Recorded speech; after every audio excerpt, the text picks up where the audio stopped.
Check, check, check, check, check. Okay, I'm recording both places. Surely, to God, one of these is going to work.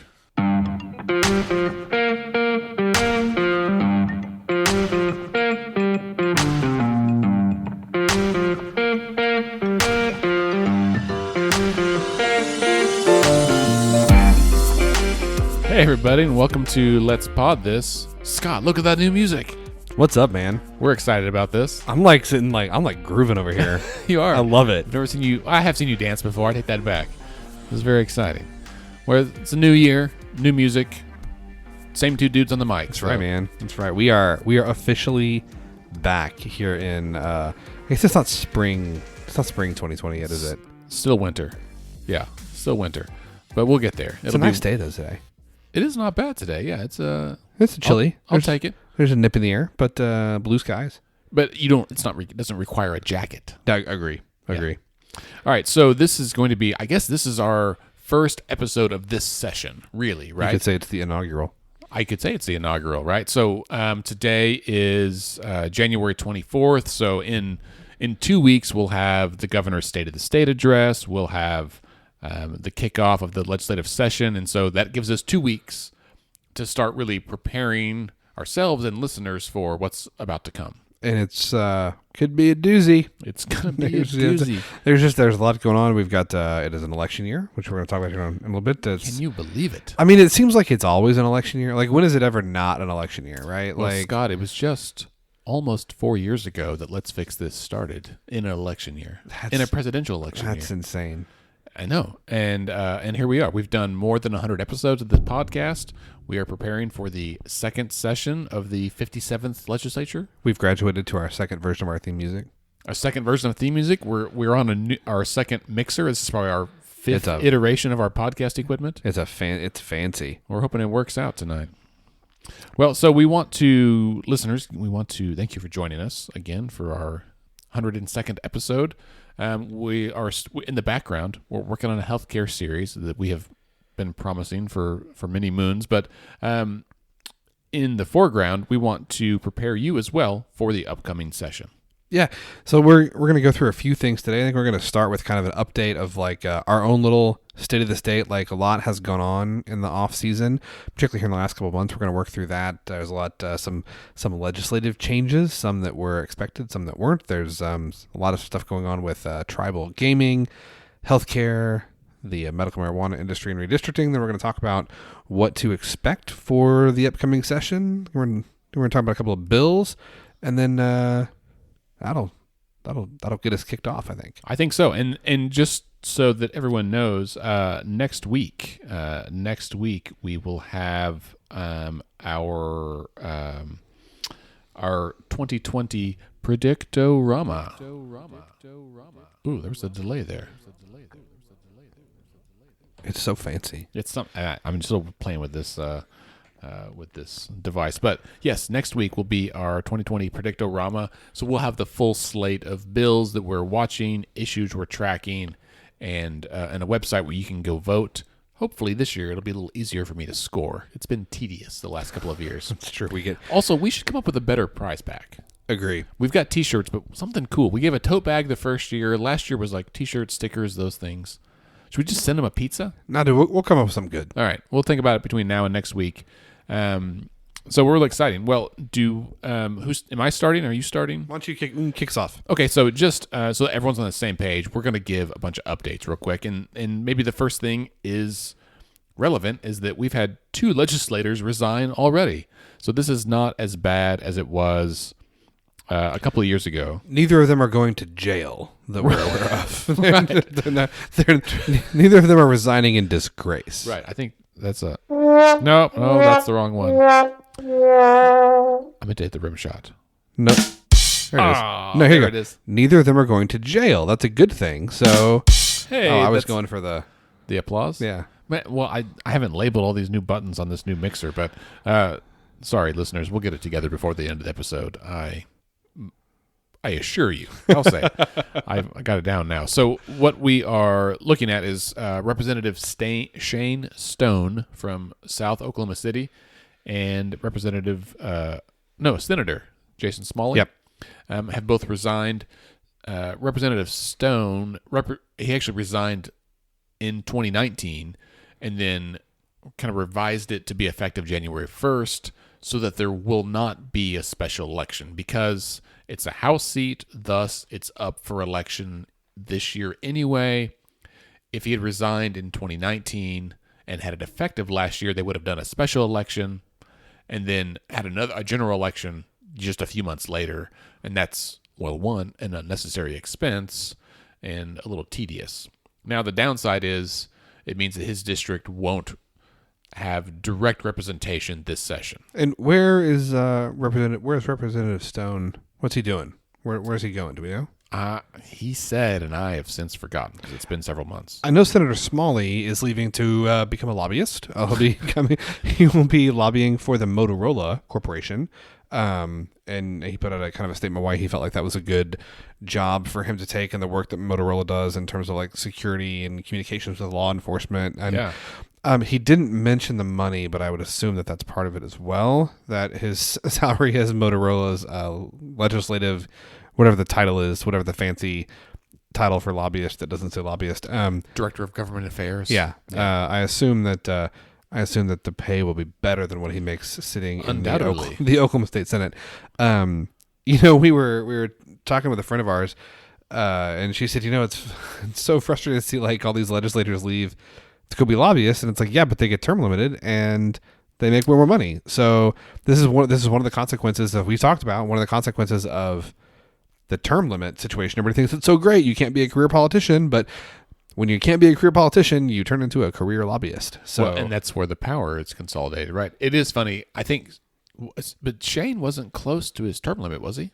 No, I think this is personal and opportunity and something he felt like he needed to take advantage of. So it is funny. So on a related but different note, I happened to run into Representative Mickey Dollins this morning. We were both speaking to the same group of people at different times, and I caught the tail end of his thing, and someone asked him if he had a challenger this year, and he does, and it's a former Representative Mike Christian who formerly held Mickey's seat, but he did not run for re-election so he could run for Oklahoma County Sheriff. He lost that, so he served 10 years in the legislature, left to run for sheriff, lost, and now he's running again. So he only has 2 years of eligibility left before he's term limited, and so he's running again for just like literally a single term, so that he could try to win, but he can only serve 2 years in the legislature at all, and I thought that was unusual, and I would bring that up today. Yeah, that's interesting, and especially because Mickey's pretty popular in his district. I think he is, it'll be interesting to see how that shakes out. So, those are the two main, not vacancies, but I guess they will be vacancies, but those are the main changes coming up for this second session of the 57th legislature. Yeah, so Stone is a Democrat, Smalley is a Republican, a fairly moderate Republican. I think it's worth noting, and so those two seats will be vacant, one in each chamber. Senator Smalley was chair of the healthcare committee in the Senate as well. Yes, and so Senator McCourtney has been named the new chair of that committee. Did you see that today? I did see that, and that's from my friend of the pod. That's friend of the pod, and I would say that he will be. I think he'll be excellent in that position. Yes, I will say, and we hope to have Senator McCourtney on soon in our healthcare series, but. The man, I believe he's a minister. Yeah. But he also has been tasked with chairing the medical marijuana, the joint working group, right? He's been a chair of the healthcare working group. Like, I think his reputation precedes him that he is a good governance guy and that he cares about how things work. And he is known to not be like terribly partisan, and he's thoughtful, and he's been very friendly and helpful to us and on the podcast and otherwise, I think, and so I think that's a good fit for him. I would agree. All right. So next up we got. Be careful with that mic. Yeah, hot mic. Hot mic. I'm not sure how that happened. Tribal gaming, man. I didn't think we'd be talking about this if you asked me 3 months ago, but this has like exploded in the last 6 to 8 weeks, probably. Yeah, I mean, just this month, like since New Year's, really, it's gotten a little touchy. So, little backup. The native tribes that operate casinos in Oklahoma do so under what's called a gaming compact. That's kind of the rules of the road for how they operate. And a big part of, and I shouldn't say a big part of, a part of the gaming compact is how much money, what kind of fees the tribes have to pay to the state of Oklahoma. Governor has said that he feels like these compacts need to be renegotiated, and he has said publicly that the reason to renegotiate these is because he feels like the tribes are paying fees that are much, much too low. Well, point of personal privilege. Also, the text of the measure is that they are supposed to be renegotiated every 15 years. That's not exactly what they say. No, but that's why this came up, right? Governor Fallon did not address this during her term, probably because she was the most unpopular governor in history. But she left it to Governor Stitt to renegotiate. And the tribes argued, I think as we've discussed on here before, that the compacts auto-renew every 15 years. Well, and in fact, I would say for a point of personal privilege on my end that the compacts say that they auto-renew provided certain conditions have been met. And the tribes would say those conditions have been met, therefore the compacts auto-renew and are not up to be renegotiated. The governor takes the contrary position and says that no, those conditions have not been met, and so the compacts expired effective at midnight or 11:59 on December 31st. So this has now gone to court. The tribes basically filed a lawsuit against the governor saying that he doesn't have the authority to make this assessment. The governor has then filed a response to their lawsuit. This is the most recent update. The governor has filed a response to the lawsuit asking a federal judge to say that the tribes are violating federal and state law by continuing to offer Class 3 gaming. He wants there to be an injunction that would prohibit the tribes from conducting Class 3 gaming unless and until they negotiate new gaming compacts. And he wants the judge to impose a trust on electronic gaming revenue that's earned by the tribes after January 1st, so that they will, to keep the tribes from being, quote, this is a quote, unjustly enriched by continuing Class 3 gaming activities. So this was a rhetorical battle before the first of the year, and then it became a legal battle, and it just got escalated with the filing of this lawsuit, this response by the governor. I don't know what's going to happen. Far be it for me to interpret the law and think what a federal judge is going to do. Politically, I don't feel like this is a great. I've kind of thought politically it was a mistake for the governor to pick this fight from the beginning. I think to ask for, can you imagine that a judge files this injunction and says that Class 3 gaming is stopped? It's not allowed. So can you how is imagine? It going to happen? Is he going to send in troops to shut him down? It's a court order. So, if he did, holy Moses, that would just be a legitimately bananas thing, and I can't imagine the governor will not lose an enormous amount of favor with everyone. With everyone, tribes and the public.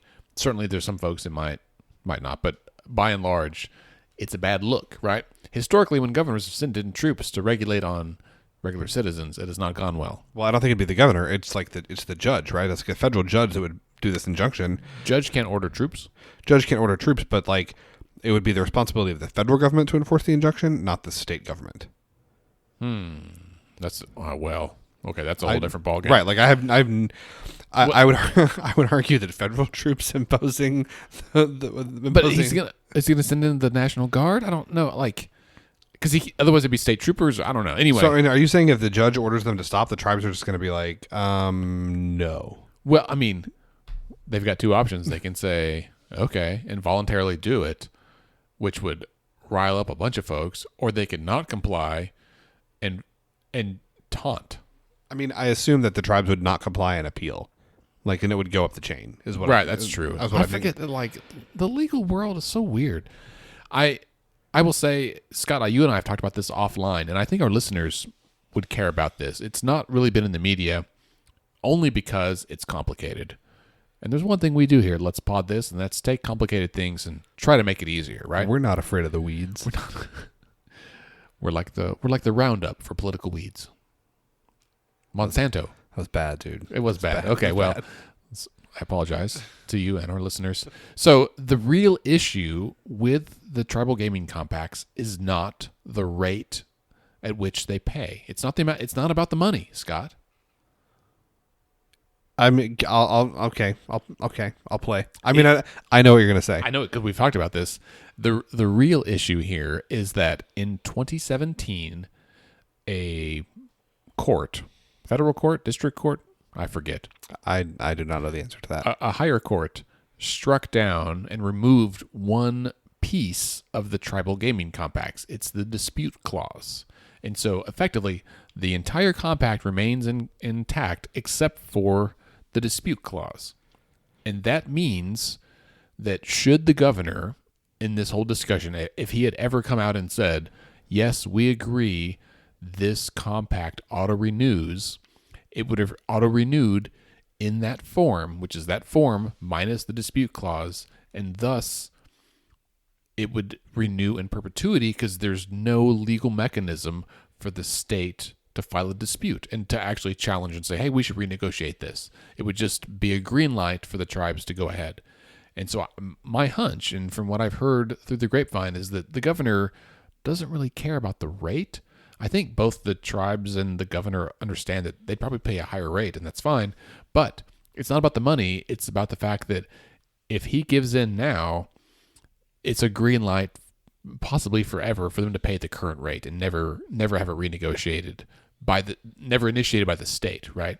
And I think his goal is to get this done through arbitration, through the legal system, so that future governors aren't hamstrung on this and that it has some effect for the state budget. I don't know. So he's doing us a favor? Well, I'm not going to say that, but I need you to do us a favor, though. A solid. I think, but that's an element that we've not seen in the media, but I think it's really important. It would be like, for listeners, you have at some point probably lived in an apartment or had some kind of rental agreement, maybe for your office or a home. I live in an apartment as we speak. That's right. Scott is in between houses. It's true. So, Scott, when you signed your lease for your apartment, was there some kind of dispute clause or arbitration should you come to a disagreement with your landlord? God, I hope so. You didn't read it. So this is the other problem, is that most people don't read it, and that's why the media won't write about this, is because most people don't understand. In fact, I talked with Sean Murphy, who we've had on the show with the Associated Press here in Oklahoma City, about this last night, and he recognizes it's the case, and he is struggling as well as a journalist about how to write about this in a way that the readers would care and actually understand, right? Because it's really in the weeds. It is. I also, it's not lost on me that I think, I think it is indisputable that the dispute clause was stricken from the compact. Like that happened. It happened. Right? Yes. I also, it's not lost on me that I think the people that are talking most about this is like, oh, this is the real issue, is the dispute clause, are people that are, I think, safe to say, allied with the governor. Well, yeah, and it's not lost on me that this paints the governor in a much more positive light than saying, no, the tribes need to pay more money because they're screwing over the state of Oklahoma. Like, and I hear what you're saying, but so I'm not saying it's not true. I'm just saying I question a little bit the narrative, like, it's not about the money. He didn't really care about it. He didn't care what rate they pay. I mean, it'd probably be higher, but like, I think that he does care about the rate that they pay, because if the tribes pay a higher rate, the tribes pay a ton of money into Oklahoma, right? And if they pay a higher rate, then those are taxes that are being assessed, but they're taxes that aren't being assessed on the majority of the Oklahoma, like the majority of Oklahomans, right? Mm-hmm. And they're taxes that don't have to be assessed on other industries, right? So, like, yes. I think anytime they have the opportunity to find revenue that they can get without saying that they increase anybody's taxes, I think that's something that our government salivates over a little bit. They would be supportive of that idea? Yeah. So I'm not saying that the dispute clause is not an important issue. I think it absolutely is, and it's something that certainly I think there's a million reasons why that has to be addressed. I just for the folks that are kind of close to the governor and saying, "Oh, it has nothing to do with the money." Come on, dude. It's not. It's not nothing. It's always about the money. Right. It's not nothing with the money. It's just less about the money and more about this other like wonky legal aspect of it. So anyway, one thing we can agree on, Scott, is that this will be entertaining. That is a fact. I do not envy the governor's position on this. The fact that he's a bit in the lurch, and I think when he took office, this is one of those things that he did not foresee that he'd have to deal with, and it is squarely upon him. That's true. It's true. All right, so what's next? Healthcare? Healthcare will be real brief here because we're going to do a whole series on it. I predict that this year healthcare is going to be one of the overarching themes of the legislative session and the larger political discussion. One, we have the healthcare working group that's been meeting in the off season, and they're going to come up with a recommendation. Two, the governor says that he's got a healthcare plan. He hadn't told us what it is yet, but he says he's got one. So that's going to be the subject of much discussion. And three, don't you worry. We have Medicaid expansions is on the ballot and is polling pretty well for November. So I think that, and that all ignores the larger context that this is a general election year, and healthcare has been a focus of the national political discussion in every election since the passage of, for decades, but especially since the passage of the ACA in Barack Obama's first term. So I think that healthcare. I think we're going to hear arguably more about healthcare and possibly expanding access to healthcare, along with trying to control costs. I think we're going to hear more about that in this legislative session than we've heard in any legislative session in the last 4 years. Yeah, so there was a really interesting article today that we should put in our show notes that you sent to me, and then I saw Representative Gary Mize share it as well, who we've had on the show before, a Republican from Guthrie, right, about a couple of ways that we could dramatically reduce the cost of healthcare in America. Like two things. One is like basically show folks how much it costs, right? And then secondly, create some kind of healthcare savings account that they could use. And there's a bunch of different ways. But anyway, I think the article is very salient and we should share it. I'll put it in the show notes if that's cool with you. Yeah, totally. It's from Market Watch. It's a really interesting article. And I find a lot of positive things about it. It is certainly written from a very conservative perspective. It's definitely a conservative economic perspective as well as a conservative perspective on healthcare reform. It's interesting. It focuses on two things. One, it focuses on basically that healthcare providers, doctors, hospitals, etc., should advertise pricing, right? And that consumers should know how much something costs, and they should be able to shop around for the lowest cost. I agree in theory. For reasons that are beyond the scope of our discussion today, that is very difficult to do. But one thing I would point out is that the example that the author uses is that of LASIK. When LASIK came out 20 years ago, right, it cost like $4,000 per eye. Now you can get it for $2,000 per eye, and that's because there's this great market, and the market forces competition, and competition brings down cost, and you can even get a sale where it's $1,000 an eye, right? I did this, and it's fucking brilliant. I every single day I tell my wife, thank you so much for letting me, agreeing with me that LASIK was worthwhile. I appreciate it every day. Yes, awesome.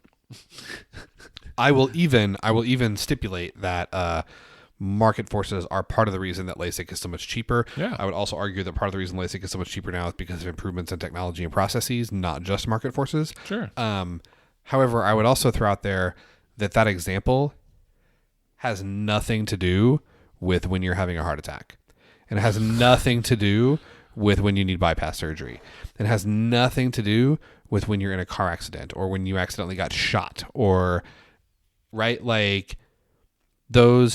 you are in a situation of urgency and emergency, you don't have the time, the inclination, or the expertise to shop around for who has the best price, right? So that's one area where just posting prices doesn't really work. The other thing that he talks about that the author talks about in the article is something that I think would be super cool, is essentially having employers. The example they use is the state of Indiana that does this for their public employees.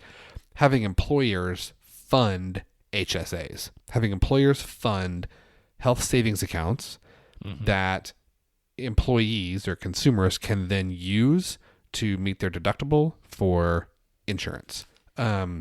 This is an idea that I think has actually a lot of merit, and we can talk about why later. It's very similar to an idea that you and I have discussed in the past for healthcare reform. So it's an interesting article. We'll put it in the show notes, but suffice it to say, yes, health reform is going to be a huge topic this year. Yeah, I think it's super interesting, and I look forward to our series. We've got a couple of interviews scheduled, so we'll kind of release those into this same feed as we get closer to it. These will be above and beyond, in addition to our regularly scheduled weekly programming. Indeed, we'll do it in addition, supplemental, if you will. All right, so next on our agenda for today is marijuana, right? Do we have some music for this, right? Ah, there it is. I knew we had some music for this. So we're going to talk, this is about recreational marijuana, not just medical marijuana. And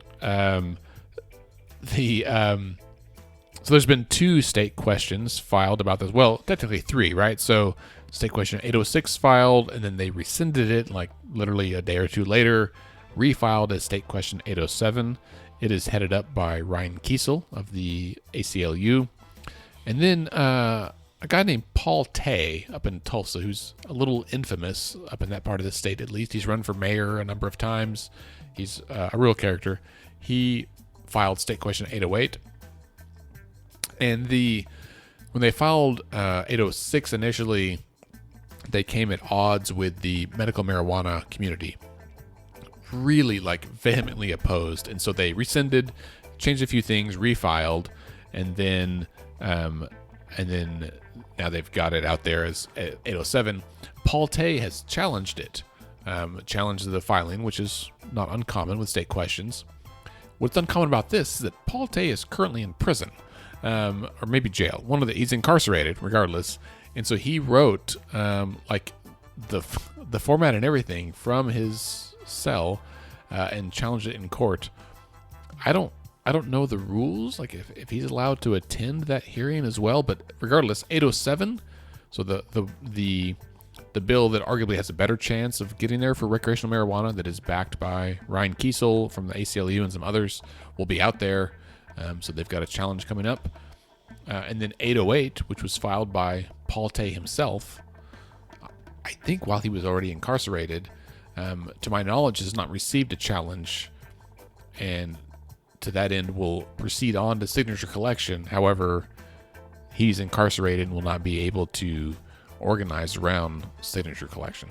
So why is the medical marijuana community so opposed to recreational legalization? Well, so they were opposed to 806, but I have not heard any opposition to 807 or 808. What's the difference?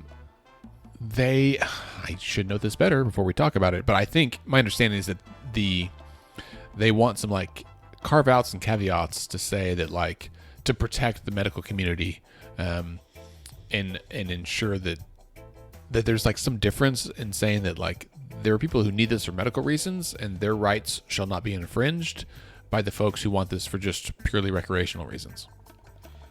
It's interesting because there was a recent article from Oklahoma Watch, I think, that talks about how Oklahoma actually has recreational marijuana in all but name, right?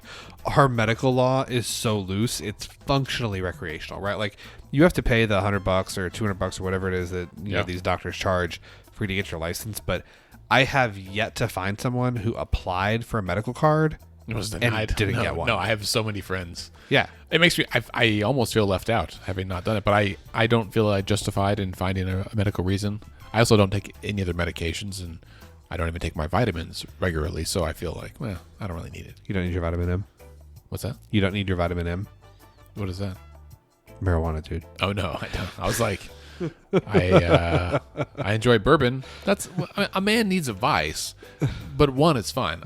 Between caffeine and bourbon, I feel okay. Agreed. All right. So after marijuana, there's another major topic that I think you're familiar with, Andrew. Hi-oh. Redistricting. Yes. So state question 804 for the time being, right? That's the ballot measure that would create an independent redistricting committee. Backed by a group called People Not Politicians, of which I am the director as well. We talked about this a while back. listeners may be familiar with this. So earlier this week, we had our hearing before the state Supreme Court, hearing the two challenges to the ballot measure there. The two challenges they filed, one was about the gist, which is just the paragraph that goes at the top of the signature collection form, right? So just a quick summary. It's literally the gist of the measure, and that's all it is. So that's where we get that term. Indeed. So they challenged that. They basically said our summary is too summarized, and we left out some information. And the justices pushed back on that a little bit. It was a very fascinating conversation. It is almost impossible, Scott, to read the justices. We have not really had a chance to talk much since argument. How do you feel like argument went? What was your impression? Yeah, I mean, I feel like it went okay. I told our team, right, the campaign team, I said, listen, when the opposition is speaking, we're going to feel like we're losing. And when our attorney's speaking, we're going to feel like we're winning. And then we're going to leave, and we're not going to know what the hell's going on. And that is 100% exactly what happened. And so there's no timeline on them to rule. I trust our Supreme Court. I mean, they didn't get to be on the highest court in the land just by happenstance. They are folks that generally have a very high opinion of the rule of law and are very judicious, as you might say, and how they rule. And so we hope that they will rule quickly so we can proceed one way or the other. But I don't know. It was a trip, man, getting to sit in the front row there with all the press and everything and listen to those arguments. So right now it's kind of a waiting game, right? Like there's not a lot to do in terms of the campaign and whatnot until you have a ruling. Is that accurate or no? Well, yes and no. So, I mean, we are certainly continuing. I mean, we're going to act like we assume that we are going to win because that's, I mean, of the two options, you can't just quit, right? So we are proceeding with, doing trainings for signature collection, for kind of furthering the campaign down the road. And then if the court rules against us for some reason, then we'll deal with that and we'll revise and refile and cruise on down the road. So if people want to get involved in the campaign, they want to undergo training for signature collection, they want to donate, they want to learn more about it, what do they need to do? Go to peoplenotpoliticians.org and all the information's right there. Sign up or donate or tell us how you'd like to help out. We need everything. We need folks to author a letter to the editor. We need people to volunteer to carry petitions. We need folks to come to the office and help us do things around the office we got going on. We need volunteers all the time. So be very appreciative. All right. Well, that is... Pardon me. Very appreciated. Oh, okay. I would be appreciative. It would be appreciated if folks would volunteer. So that's going to wrap up our update portion. Yeah. So that brings us up to today, right? Yeah. Do we need some kind of musical interlude here? We'll take a quick break and then come back and preview the upcoming legislative session. All right. Oh, hang on. I hit the wrong button. Son of a bitch.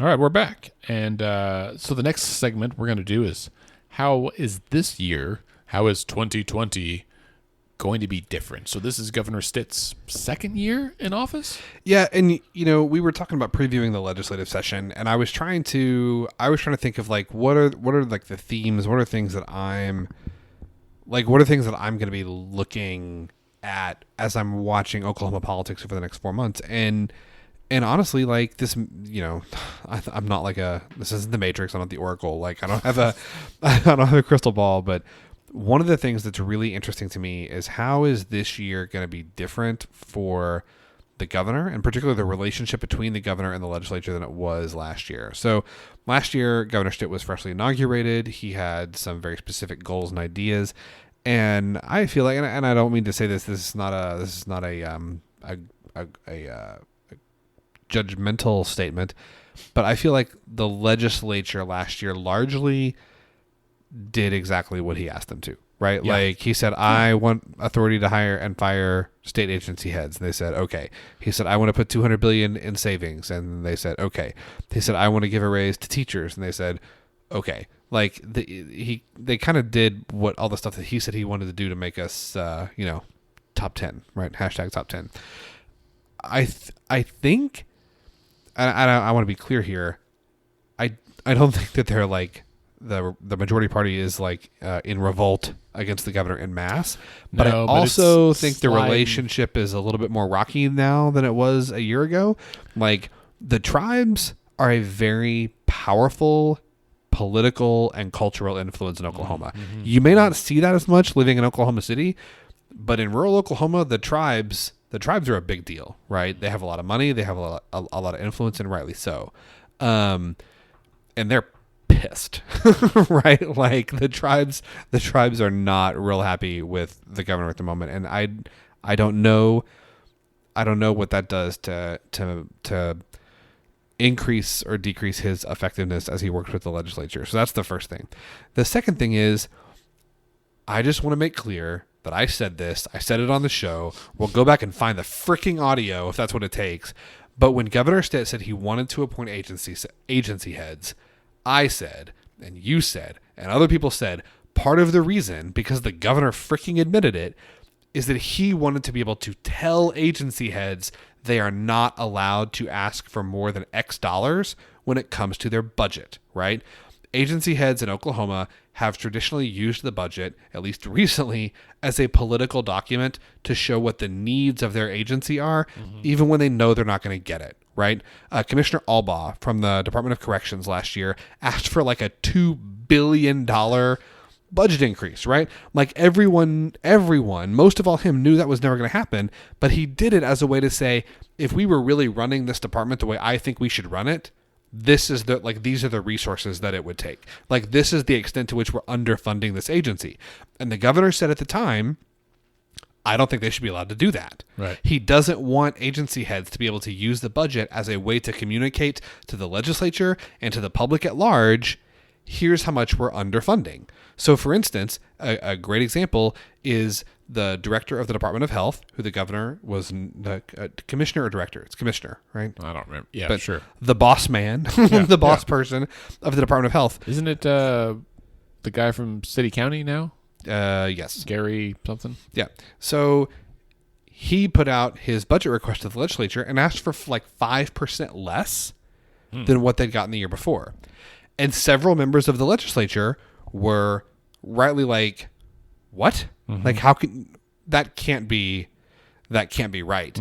And the supposition was the reason that it's less is because the governor's office told him that's what you're going to ask for. Oh, right. Right. And several Republican representatives and senators are on record saying, we don't think that this necessarily reflects an accurate assessment of what the department's needs are. Right. Because they're being directed by the governor. So, I mean, arguably... And they act... It's infuriating because it's like, we told... Yes! wish I was Instagramming you right now. Like Scott is insane with anger. He's flexing in like the Hulk over here. We told, like, it's like what Andy knows, one of my all-time favorite quotes is from Toby Ziegler in The West Wing vis-a-vis Casablanca, where he says, I'm shocked I say, to find that there is gambling in this establishment.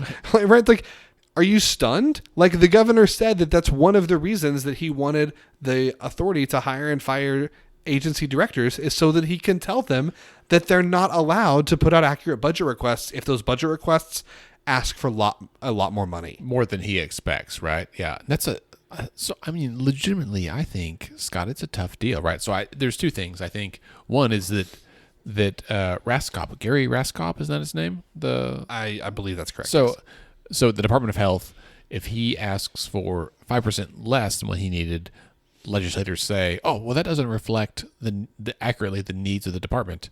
If he had asked for 5% more, they would have said the same thing, right? Like, it's a catch-22 where someone's trying to play to someone else's favor, arguably, And it's hard for us as the public to know like what an agency really needs. If you gave the Department of Health $100 million more than what they asked for, could they use it? Absolutely.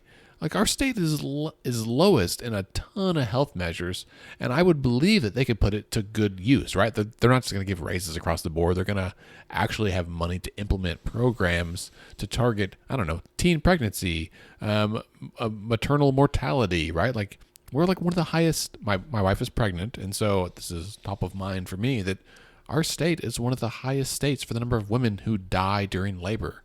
That's terrifying. Well, last night we had a conversation about like, where are your passwords so that in case it happens, which is horrifying to think. I mean, it's the prudent thing to do, but right. Yeah. I mean, I was like, look, I don't want to talk about this, but we should, right? Like it's, I feel like I want to be drunker for this conversation, even though I shouldn't be. Well, no, but it's Friday. So, so there's that. I also think, to pull away from the budget, the governor may have touched one of the third rails of Oklahoma elections in saying that he wants to have the authority to appoint the superintendent of education, right? So the head of the Department of Education, currently held by Joy Hoffmeister, who I think is pretty well liked, certainly compared to her predecessor, Janet Barisi, who's running for the 5th district, but and I think well respected for her expertise as well. I think so too. And I mean, for what it's worth, full disclosure, she came to our election night show in 2018, and she was a really good sport. Did the top 10 list, which I thought was, I appreciate it. Scott, you're just abusing the microphone today. Be nice. I'm out of practice. You should apologize. It's been a few months. That's fair. So the fact that the governor said, I want to appoint the superintendent of education, I don't know about you, but I tune in on Sunday nights to the Okla Ed chat on Twitter, and folks were riled up. Did not go over well. And not just like, this is not just Democrats and liberals. Like, who does he think he is? Yes, it was like educators across the board were like, absolutely not. You don't know jack about this, and stay out of our business. And one would think that after the last couple of years, most politicians in Oklahoma would know that they should not rile up the educators. Yeah, no, I agree, and that touches on like kind of like the next, what I'm curious to see, right? And again, I'm not saying that the relationship between like the legislature and the governor. When I say the legislature, I really mean the Republicans, because that's what matters in this conversation. I'm not saying it's poisoned, but I do. It seems like maybe it's not. The rose-colored glasses are maybe. If not off, they're sitting a little bit lower on the nose. Well, they're past the honeymoon period. Yeah, indeed. So that's one of the things that I'm watching. The other thing I'm watching is it is an election year. Oh, Andy, in a general election year. I'm curious to see, and it may not impact anything at all, but I am curious to see how much that influences, what bills are filed.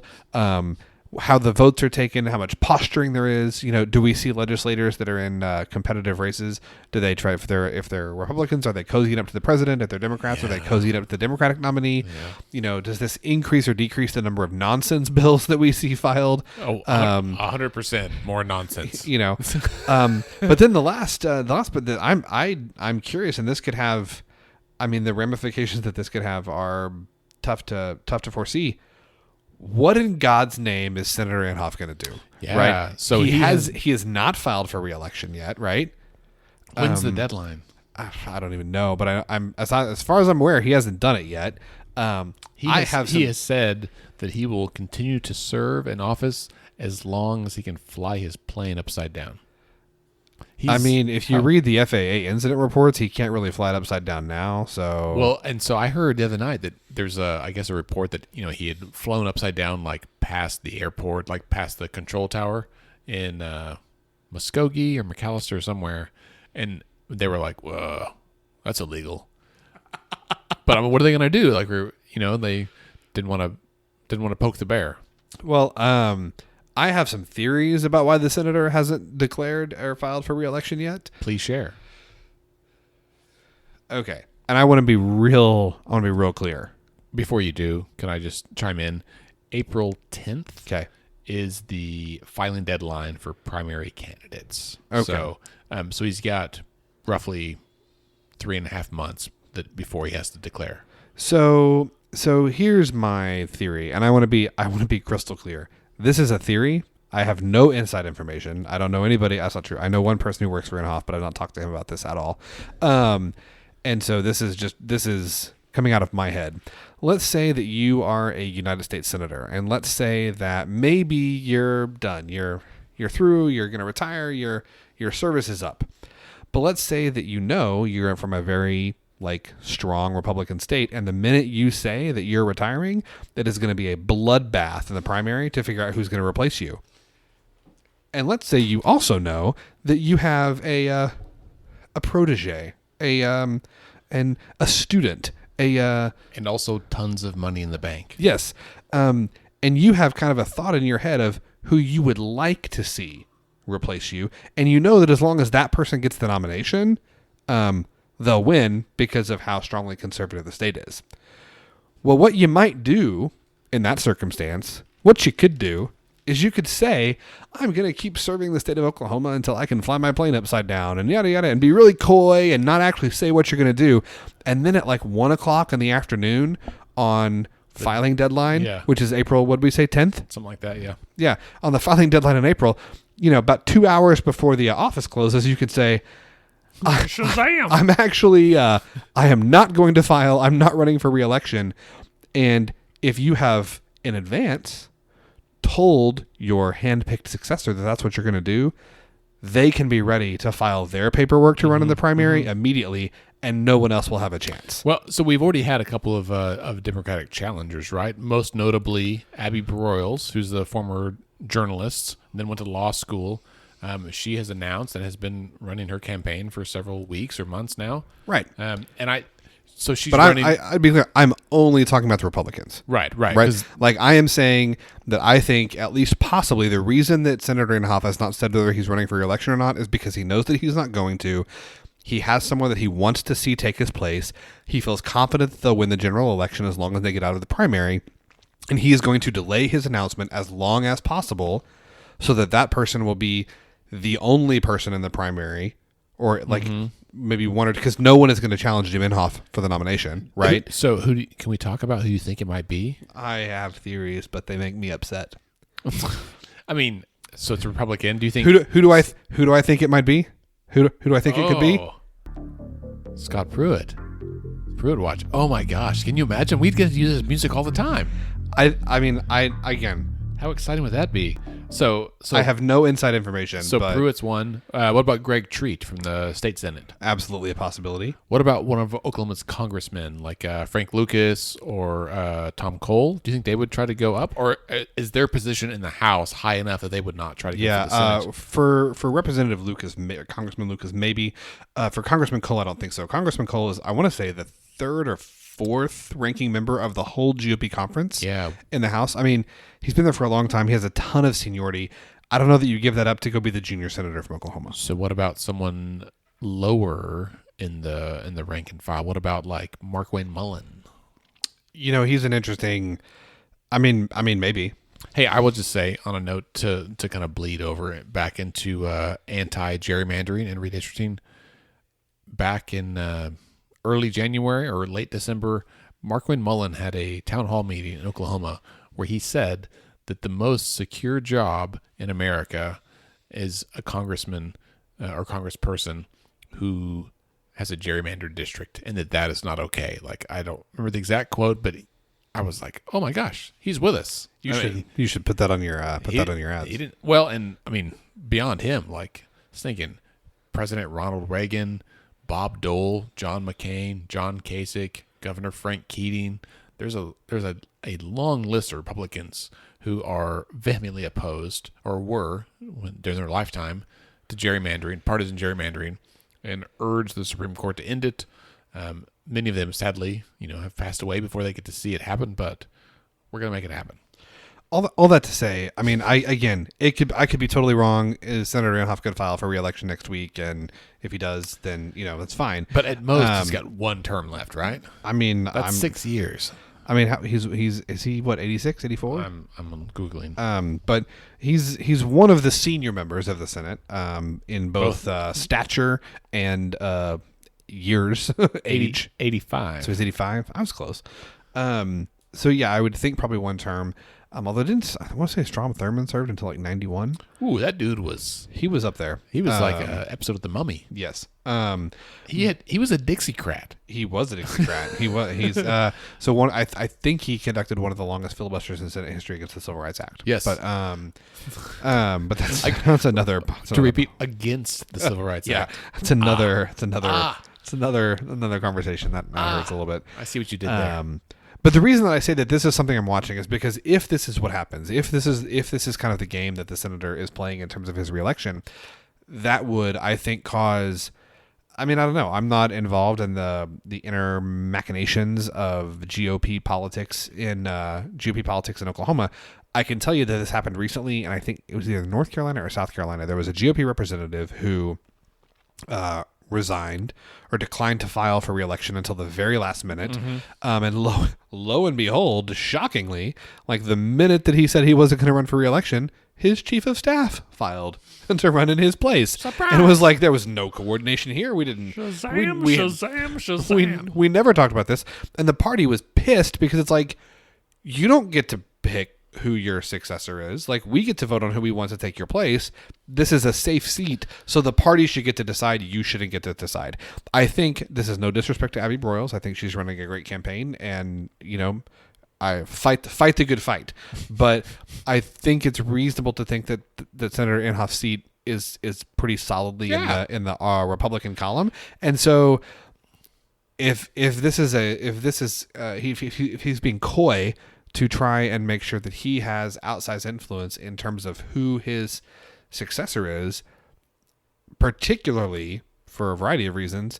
If your state question about gerrymandering is successful in outlawing partisan gerrymandering in Oklahoma, that's going to piss a lot of people off. Well, sure. A lot of people of one party off, right?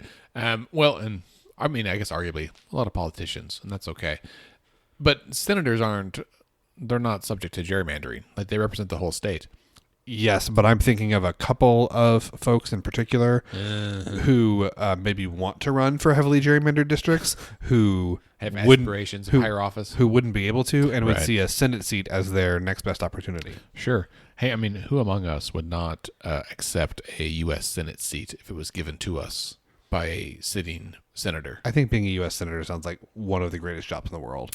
It's you got a lot of power, you got a lot of pay, a lot of influence. Even if you're a junior senator from Oklahoma, you're doing all right because you would likely be in the majority, right? So, and arguably, I will just say, I mean, Oklahoma is a majority Republican state based on voter registration. So, speaking of which, let's talk about a few bills that are coming up. I'm going to play a sound effect because I feel like we need some kind of transition. All right, bill update. So, roughly 2,000 bills have been filed this session, and as Scott and I mentioned at the top of the episode, we're going to be sorting through those and developing, kind of building out our Predict-o-Rama slate for this year of issues and bills. But I want to highlight a couple of those that I think are particularly salient given our discussion today. The first of which is House Joint Resolution 1027 by Representative Pfeiffer in the House. So a joint resolution is a bill, but it's a different sort of bill. It's not just a regular law, like a statute change. It would be a constitutional amendment. But in order to do that, it has to pass both chambers, House and Senate, and then go to a vote of the people, right? Scott, can you think of an example of this from recent? Alcohol. Liquor laws, that's right. So House Joint Resolution 1027 by Representative Pfeiffer would make a substantial change to the initiative petition process. Scott, what are some recent initiative petitions that have been notable? Well, we have medical marijuana. Mm-hmm. That was an initiative petition.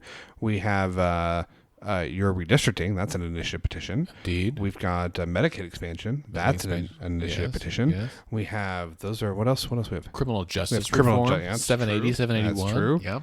Mm-hmm. These are all things that people asked the legislature to act on, and they declined. Yeah. For years and years and years. So I had a conversation last night with some folks that are in the know, and that was the deal: is that like, regardless of what the issue is, and however you want to assign partisanship to these issues, these have all been issues that have been discussed for at least 10 years by the legislature, right? So like healthcare is not new. Medicaid expansion is not new. Senator McCartney and others held a working group about this 2 years ago. Like, this is a big deal that they have been talking about. However, because the legislature has failed to act on these issues for years and years and years and years, right? Eventually the people in our state are like, listen, if you're not going to do this thing that we want, and the polling all indicates that the people want this, in Oklahoma, we have the option of doing what we call direct democracy, or the initiative petition process, and taking it to the ballot ourselves. And so we've seen this time and time again, right, from criminal justice reform, from Medicaid expansion, from medical marijuana, for a number of other issues.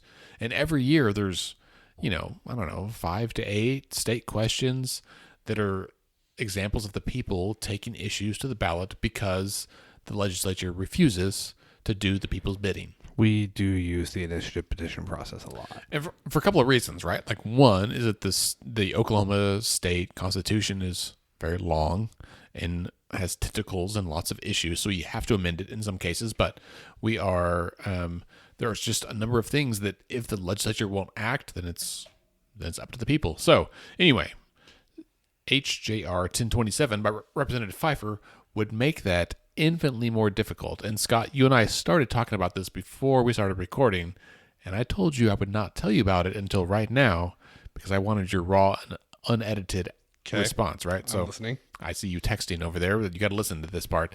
The so call me out. Listeners know us, right? So the current system for an initiative petition is that you have to collect the number of signatures that is required to be collected. Depends if it's a statute change, like just a law change, or a constitutional change, right? And so for a statute change, you have to collect 8% of the previous turnout for the last gubernatorial election, right? And for a constitutional change, it's 15% of that, of turnout for the previous gubernatorial election. So for constitutional changes, how much? 15%. And for 8. Okay. So it's 8% for just a law change, and then twice that for a constitutional change. This is signatures. Yes, the number of signatures, right? So, for example, for right now, based on the 2018 gubernatorial turnout for a constitutional change, it requires 178,000 signatures. Okay. In 90 days. Okay. So, under HJR 1027 proposed here, it would change not the percentage of the turnout, but the percentage of actual registered voters, which is a lot higher. Scott is peering at me across the That is nonsense. And so instead of 178,000 signatures, we would be required to get 314,000 signatures. Oh, that's some horseshit. That is just pure. Who's running this? Representative Pfeiffer. Where's Pfeiffer from? I don't know. Where's he from? I want to know if he knows what horseshit smells like. Well, I'm sure he does. He's from Oklahoma. So because that is what this is. So that would it would arguably just kill the initiative petition process, right? So even for a constitution or a statutory change, it would bump the number up substantially, right? And so that would be part of it. But there's two parts. So that would be part of it. The other part is honestly like more acceptable, I guess. It would change, not ideal, but I'll say permissible. It would require that same percentage, 8%, 15%, whatever, to be not just from the state as a whole, but from each congressional district. So you'd have to get like 15% from CD1, CD2, CD3, CD4, CD5. And that way you get like a representative sample from across the state. Does he think this is Iowa and we have caucuses? No, but I mean that's. Does he think this is the UK and we're a parliamentary system? If only. So when is Representative Pfeiffer going to come on the show and talk about this with us? Well, I haven't asked him, but that would be that's certainly an option. We can reach out. And, what district is Pfeiffer? He is from District 38, Garfield, Grant, Kay, Logan, and Noble. So all like up north, it goes basically from the Kansas border all the way down to Guthrie. So he should know what horseshit smells like. Yeah. I mean, and I want to be clear. I'm saying that because this is some rural parts of Oklahoma where there's lots of horses and cattle and whatnot. Yeah, we can certainly reach out to him and see if he'd come on the show to talk about it. I think that'd be absolutely fascinating. But yeah, so this is, in my opinion, and probably the opinion of many others, this is a direct attack on direct democracy, right? So this is trying to limit the voice of the people and put undue burden on folks who are trying to get something on the ballot. It's not, so while the population of each congressional district is supposed to be equal, they are vastly different in how they're spread out, right? So like if you are collecting signatures in Oklahoma City or Tulsa, that's one thing. It's pretty densely populated, but if you've got to travel around like the western, 2/5 of the state to try to get signatures, it's not insurmountable, but it's difficult. But the changing it from like the percentage of turnout to the percentage of registered voters is a little absurd, right? Because turnout anywhere is not remotely close to what actual like registrations are. Even requiring that you meet that threshold in every jurisdiction, though, is also ridiculous because you have some of these things, right? That's an urban rule thing. Right. And now on the one hand, like, to play devil's advocate, okay, we don't live in a democracy. We live in a, right? We live in a republic, right? We do not, if you're getting right down to the nitty gritty of it, we don't elect our representatives to do what we want them to do. We elect them to do what they think is best, right? Like, and there is a difference. That's the difference between a republic and a democracy, is that we elect leaders to make decisions for us. We don't elect leaders to carry out what our decisions are, right? So you can make an argument that he is thinking that the initiative petition process is being abused and trying to usurp power from the legislature.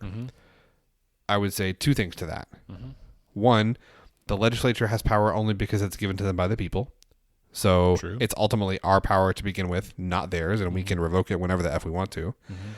And two, they're not doing it, right? Like, every single one of these issues is an issue on which they have failed, right? Right, because they refuse to act. Right. This is not a deal where the it's not even that they haven't, that they've debated things and then the bills don't pass, right?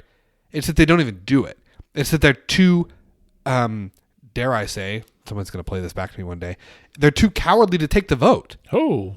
Right? Ooh, right. Seriously, right? That's the deal. They just vote against it. But sometimes they don't even do that, though, right? Like a great example of this from national politics is when you talk about authorization for use of military force, right? So Democrats are rightly coming after President Trump, in my view, rightly saying that he didn't have an authorization for use of military force to conduct a strike in Iraq to take out, assassinate, whatever term you want to use, Qasem Soleimani, who was an Iranian general, right? Now, whatever you think about whether or not Soleimani should have been taken out or not, the argument for the Dems is that requires an authorization from Congress because it's an act of war, right? Right. Very similar arguments were made against President Obama by the Republicans. And Bush and Clinton and everyone else previously, right? Right. Since Vietnam, right? Korea, maybe. But the point that I'm going to make, though, is that President Obama was chastised by Congress for not seeking an authorization to use military force when we conducted airstrikes in Libya, right? Mm-hmm. So then when it came time to make a decision about whether or not to intervene militarily in Syria, President Obama asked Congress if they would take a vote on whether or not to, quote, give him the authority to conduct military operations in Syria. And it's not that they didn't give him the authority, they wouldn't take the vote. Right. They don't want to be on the record. They're perfectly happy to and this is what happens. I mean, it's not unique to Congress. It happens in Oklahoma. It happens in states all over the country, right? They never voted on medical marijuana in the legislature, right? Mm-hmm. It's not that they voted and they couldn't get it passed, and so it went to initiative petition. They wouldn't vote it because they didn't want to. Right. That's a whole different ballgame. Right. And like, that's my issue. And that's what I would say to Senator Pfeiffer if he was here, or Representative Pfeiffer if he was here, is that like, if you want this power to be vested solely with the legislature, that's fine, but you have to wield it. Right. Right? Take the vote or don't take the vote. Right. So, but the inaction is unacceptable. But anyway, could do a whole, anyway. I did want to bring up one bill that I think is really interesting that I don't know if it'll get traction. I definitely hope it gets traction. This is House Bill 2876 by Representative Dunnington, House District 88. This would eliminate the death penalty in Oklahoma. When was the last time that we executed somebody? It's been a while. Right? A couple of years. Because we had those a number of botched executions, which is not ideal. Yeah, it's not great. So this would get rid of the death penalty. There are obviously moral reasons that we can talk about getting rid of the death penalty, but Representative Dunnington's position that he's, I think, kind of articulating in favor of the bill, morality aside, it costs money. It costs more money than lifetime incarceration, and there is no effectiveness. Like, there's no evidence that it effectively deters crime, right? Like, right, but it feels good to a lot of people, right? It's crazy expensive and doesn't appear to work. So why do we keep doing it? It's because this is a thing that doesn't, like, much like weddings and babies, this transcends common sense. And it extends to a situation where emotionality gets the lead. So I would actually disagree with you there. What? Yeah. I'll fight you. It doesn't transcend common sense. Common sense tells you that threatening someone with death should be the ultimate deterrent. Right? Common sense says the reason that people are so opposed to getting rid of the death penalty is because common sense says that it should be super effective as a method of punishment. Oh, but it's not, because we all think we're going to live forever. Right. The data says that it's not. Right. No, I'm with you. So it's not that this is not. So I would say that yes, there's emotion involved, but there are also people who would say, oh no, we need the death penalty because how else are you going to deter people from committing heinous crimes? No, so this is common sense says that it works, but the data says that it doesn't. That's what I'm saying, is that the data doesn't effing matter. You can unplug that over there. The common sense is that yes, it doesn't work. You and I know that. However, most people don't, and this is like that thing that, like, if you murder my sister, and then I think, well, you should die because you killed her, it's still not equal, right? Like, maybe she didn't do anything, but you did something. And so it's even in a life for a life. This is like Hammurabi's code, right? Like from... Oh, that's a deep cut. Yeah. Right, yeah. So, but it's not equitable, right? Because she did nothing, you did something. So even if you die, it's not the same. An eye for an eye doesn't work in society. It didn't work in Egypt. It doesn't work now. Anyway, to share your interest, I'm curious to see what happens in Oklahoma. Similar to Texas, right? Where Texas put it in like an express lane, that if 3 or more people saw you commit the crime, then you've heard the Ron White comedy, right? Yes. I was like, some states are eliminating the death penalty. My state's putting in an express lane. Yeah. As a Texan myself, I mean, that's what they did. But it doesn't make it the best decision. And it's hard to separate emotionality from fiscal responsibility, right? And often, I think for a lot of folks, this is where it bumps up against one another. Like, well, it's better for our state budget if we don't kill people, but we don't like that they committed these heinous crimes. And so, but honestly, like, listen, prison is no fun. So lock them up for life and let them suffer. Unpopular opinion. prison also super ineffective as a deterrent to crime. Yeah. But that's another discussion. I mean, I don't know. Like, this is going to get off into a weird direction, so we should probably just wrap up our episode because we're already at an hour or hour plus of this episode. Dude, it's this has been great. Hey, welcome back. Man, I have missed this. I have too, Scott. I mean, you know, listeners are going to be like, "What do you mean you've missed it? Don't you guys talk like we talk We text every day, day, but sitting down and getting to hash it out has been yeah, we've missed that, yeah. So that does officially bring us to the end of this episode. Thank you, listeners, for hanging with us. Thanks for being here for another year, for another 100 episodes. Welcome to 2020. We're going to be back with weekly episodes, plus some extra ones for healthcare and some other issues. Don't forget to subscribe and rate Let's Pod This on Apple Podcast and Spotify and wherever else you listen. We've got some new things. We've got a new website coming out soon. Just a quick undercover nod there. So you heard it here first. Indeed you did. I haven't told the board yet. That's on Sunday. Follow us on Facebook, Instagram, and Twitter at Let's Fix This OK. You can follow Scott at SC Melson. I, Andy, am at AndyOKC. You can also like our Facebook page and whatever other social media you have. Our website is at, letsfixthisok.org. Sign up for our updates for our newsletter, read our blog, donate, help support this. This would be tremendous. We've got really big dreams, and we both for Oklahoma and for the rest of the country, and your generous support helps us make those dreams a reality. Our new theme music is called Rhino Funk by artist So Down. Check them out on Spotify and everywhere else. And give us a shout out on social media. Let us know what do you think of the new theme music? Is it I'm super excited about it, but let us know if you're not into it. That's true. Wait, this is Scott. I've been listening to it for a while, and we really weighed our options, and we like it. But if you hate it, let us know, and we'll switch back to Sugar Free All Stars. That's definitely cool. As a reminder, Let's Fix This is a nonpartisan, nonprofit organization. We're 501c3, and we strive to educate and equip all Oklahomans so they can engage, so you can engage with your government. We encourage you to get involved in any way you can. Remember that decisions are made by those who show up. Have a great week.